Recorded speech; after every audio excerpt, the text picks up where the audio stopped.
Here are 4 ways an introverted Christian woman can increase the chances of a strong godly man pursuing her. Number 1, develop the extroverted skills you need through forcing yourself to practice. Now, being introverted doesn't mean that you're necessarily shy, awkward, don't like spending time with people, can't communicate well in a group, can't carry a conversation. None of that is necessarily linked to introverted or extroverted.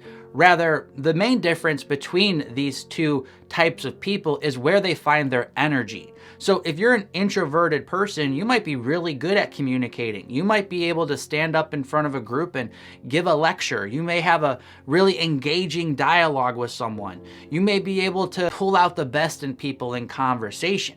But after you do those types of things, you're drained. You go home and that's where you recharge. Now, here's the thing though.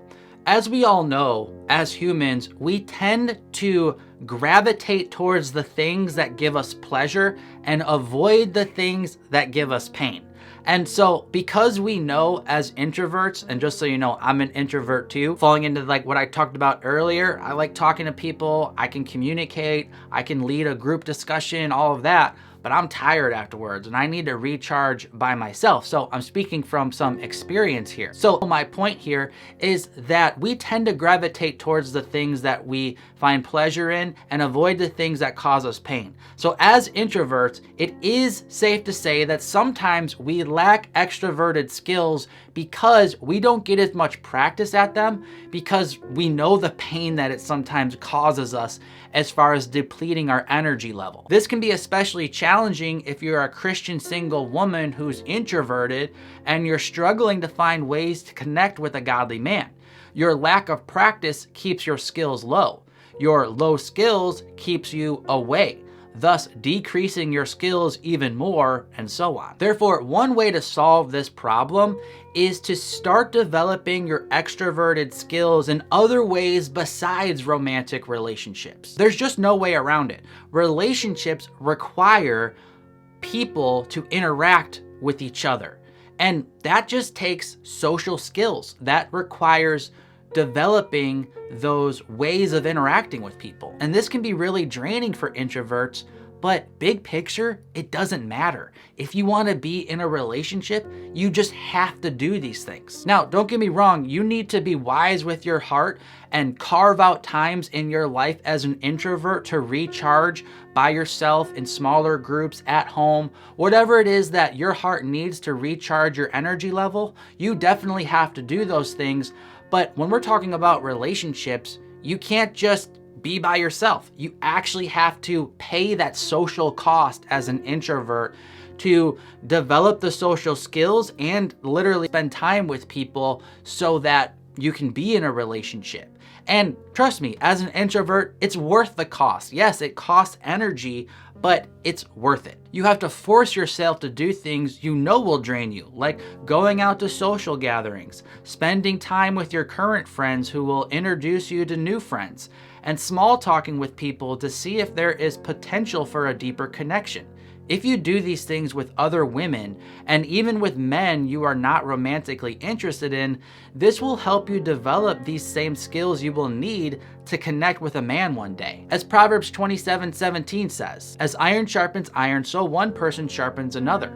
If you avoid other people, this will dull your social skills needed for a romantic relationship. Number 2, don't hide behind the label of being introverted, and don't blame all the passive men out there. Christian women have been trained that it's the man's job to pursue. And I'm not arguing that. If you've been watching this channel for a while, you know that I believe that. And I see it in scripture as a principle that yes, the man should pursue. But we have to get that idea out of our minds that that somehow erases the woman's job to do proactive things, to be in a relationship, to take ownership and responsibility for the relationship outcomes that she wants. It's not biblical to just say a man pursues and a woman does nothing. Many women hide behind this idea that men are to pursue because in truth, the women are terrified of doing anything for themselves when it comes to starting a relationship. So it's really common amongst Christians to bash all the passive men out there. And don't get me wrong, there are a lot of passive men out there. But is it totally impossible for women to be passive too? I mean, is that just a category that's just not possible? A woman cannot be passive? Because if she can be passive, which we all know she can, that means there's something for her to do too. Or does God only call men to take personal responsibility for the relationship outcomes that are happening in their own life and in the women's life? So do you see how it kind of puts the responsibility on the man for your life to pursue you, and you don't even really know this man? I've heard a lot of Christian women, especially women who tend to be a little more introverted, say things like, I'm just waiting for God to bring the right man into my life.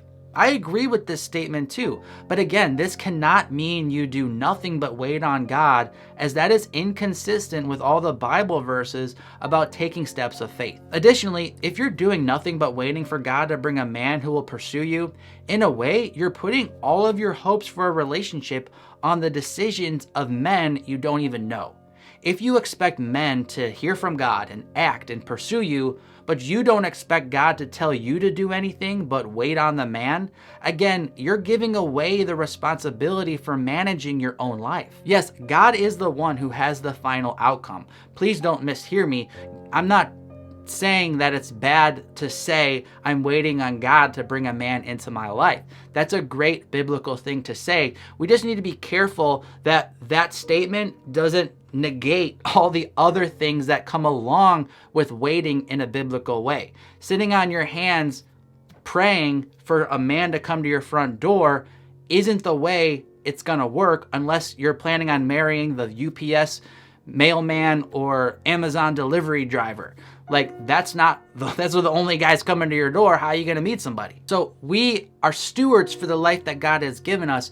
We want to be careful that we don't end up like that wicked servant in Jesus's parable, where he took the one talent the master gave him, buried it, did nothing with it, and then the master was extremely angry because he didn't invest that talent wisely.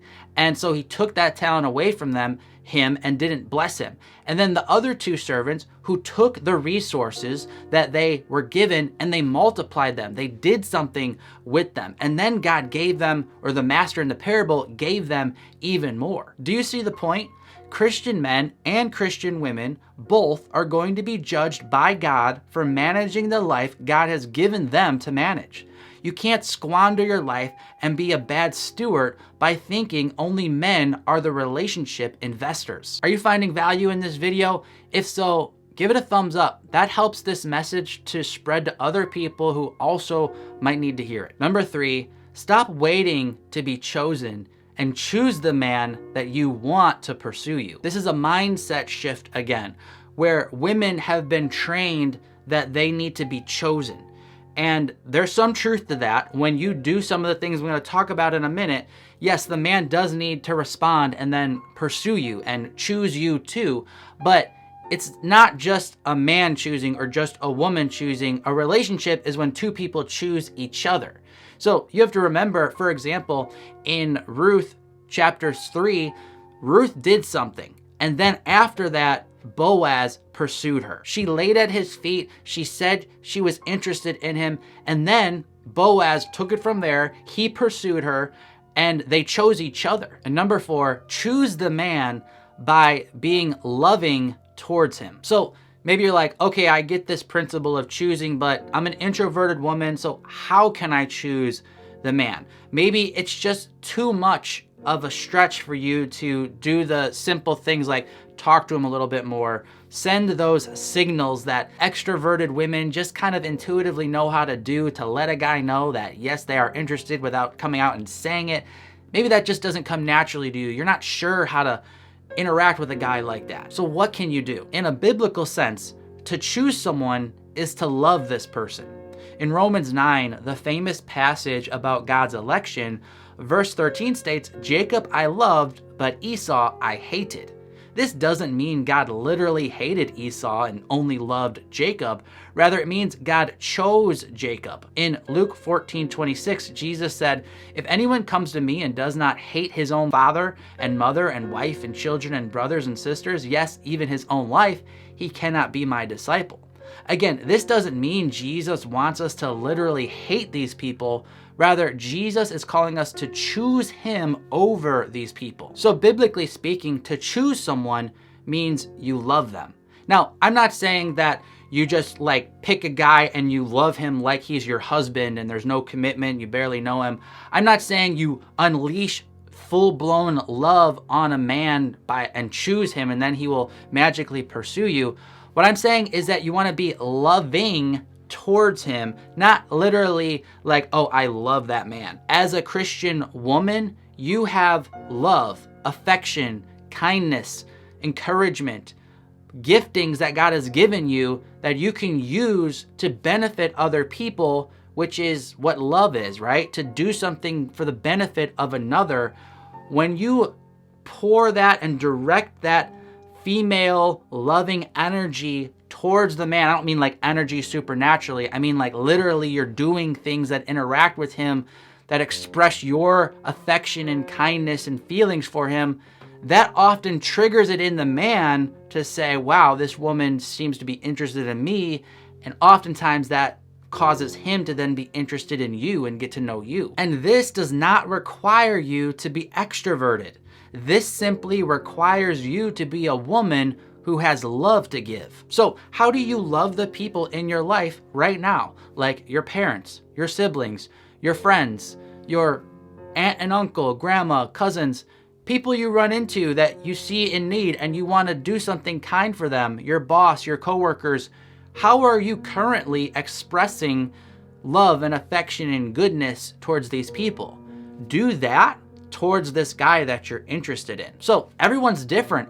I'm not going to sit here and tell you exactly how you should express your affection and kindness towards people because we all have different personalities. What I'm encouraging you to do is to use the love language and the giftings God has blessed you with as an individual to express this kindness towards this man. Be yourself and do things you like to do for the people you care about. Do you get people thoughtful books? Do you give compliments? Do you spend quality time with people you care about? Try to do these things towards the man you want to pursue you. Now, here's the thing. He may not respond positively, but that's okay. Now you can rest in the peace that you did your part. You didn't just waste your life sitting there hoping something happens. And now you can move on. And you can know, I did what I could do. It didn't work out. And you don't have to sit there endlessly wasting years thinking maybe you should have done something that you didn't do. But more often than not, let me just give you a little secret from a man's perspective. If he's attracted to you and he senses that you like him, it's almost a guarantee that he's going to pursue you. He may think he's choosing you, but deep down in your heart, you can know you really chose him. Subscribe for more relationship advice from a biblical perspective. I'm Mark from ApplyGodsWord.com. Until next time, God bless.